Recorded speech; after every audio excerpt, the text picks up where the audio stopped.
Hi, I'm Rob from the Hybrid Network, and are there clones in Civil War?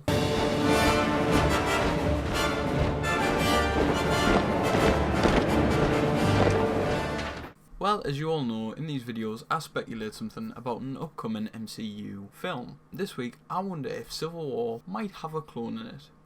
As many of us know, in the comics, there have been many cyborgs and clones and things like that. These are always used, and Skrulls as well. Skrulls can be used as like a substitute for these kinds of things. And you may remember in the Civil War comic, there was a clone of Thor made. Would they do it in a film? It seems like it could be a good idea, potentially, but it could be used for more cop-out deaths, which is a big issue in MCU films. As we all know, they can't really commit to killing someone off. We've seen it with Phil Coulson, Nick Fury. They never kill anyone off for long unless they're a villain. Then they just kind of disappear. I don't think they'll do it with Thor. I don't think they'll have a Thor clone. There's been no news of him being on set or anything like that, so I've got no worries of it being Thor. I think they will, however, make a clone of our good old friend, the Winter Soldier. And it will be done by none other than Baron Zemo and Hydra. It makes perfect sense in my head. It's a brilliant idea. In my first video, I was going to do, is Bucky still working for Hydra? That was what my video was going to be this week. However, I thought to myself, when I was thinking about all the ideas and I was putting it down on the paper and I was looking, what I do is I write everything down, gets loads of points and think. It didn't make any sense. It just makes no fucking sense. There was a lot of points overlapping. I was, contradicting myself a lot, and I just thought, this makes no sense. Like, it's two different personalities we're seeing in the trailer completely, and it's a different personality than the one we see at the end of Winter Soldier. I have no idea what's going on. I'm so confused. And then I thought to myself, when the new trailer came out, and there's like a big tube when you see Iron Man and Captain America fighting some kind of facility. It looks like the Winter Soldier, and you also see at one point when he looks like he's coming out of like a docking station almost to like recharge him, or maybe to mind wipe him again. He looks quite angry and things like that, and it looks like it might be a Hydra facility. Now, many people speculated that this is because he's just getting his mind wiped again. However, we also see in the background when Captain America and Iron Man are fighting, Bucky stood behind them. So who's in the tube? And that's where I got the idea of, and this is also from looking around on the internet. I'm not going to claim this is my idea, but I'm just adding extra points in. Bucky is a clone. The Winter Soldier is a clone, and there's multiple clones. There's going to be a clone war. So, what would having a clone in this story do? I think this would mean that Bucky, when Bucky goes to shoot Iron Man in the trailer, that it actually isn't him, but it's the clone. But Winter Soldier has no idea it exists.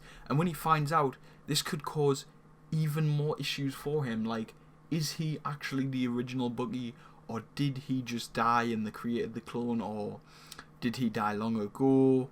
During one of the missions that went wrong, or is he a clone? What's going on? Do they all get his old memories?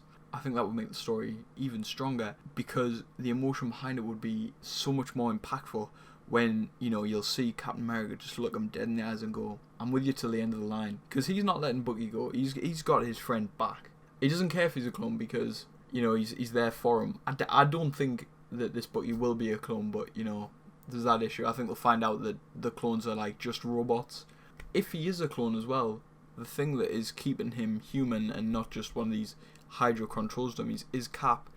Captain America is keeping him human. There's also another point in the trailer where we see like Bucky seems to be slumped against the wall, almost dead. We presume to be dead. So this could be the clone, or maybe even a real Bucky. We don't know, because it could be another cop-out death. But this could really make the story quite strange, as long as they don't like point it out straight away, like in the first 5 minutes. Oh, there's this clone that's running about and doing all this. It could be in fact that the framing is so much more, because how they're gonna frame Bucky for the explosions at the UN meeting where Black Panther is. Well, that's because Bucky was there, or a clone was there. And this will just help it a whole load. This is going to really make the story a whole load better. I think it's going to make it a lot stronger, but it could make it weaker. And like I've said, Marvel is prone to not killing people off. They are prone to they're prone to saving people. They don't want anyone to die for certain, because if you kill a hero off, he's not coming back. And that's an issue. What they do need to do is they need to kill someone off for good, let it happen, and never return to it. A Hawkeye. or something like someone that we've built up a relationship with. Anybody, you know, even Iron Man or even the Winter Soldier himself, but they need to do it and not use this clone cop out. I think the clone could be a brilliant idea, but I also think it could be another bad thing for us as fans who want to actually feel some emotion when somebody dies. Because at the minute, when anybody dies in an MCU film, nobody really cares. Quicksilver died in the last one, and nobody cared because, you know, everyone thought, well, they might probably going to bring him back in the next film, or even, you know, they just didn't develop the character enough. He wasn't enough of a character. We only met him in that film, and I thought he was a good character, but I didn't really care as much as if they killed off like an Iron Man or a Captain America. That's my issue with it. However, you leave your comments down below, leave a like, subscribe. I've been Rob. Goodbye.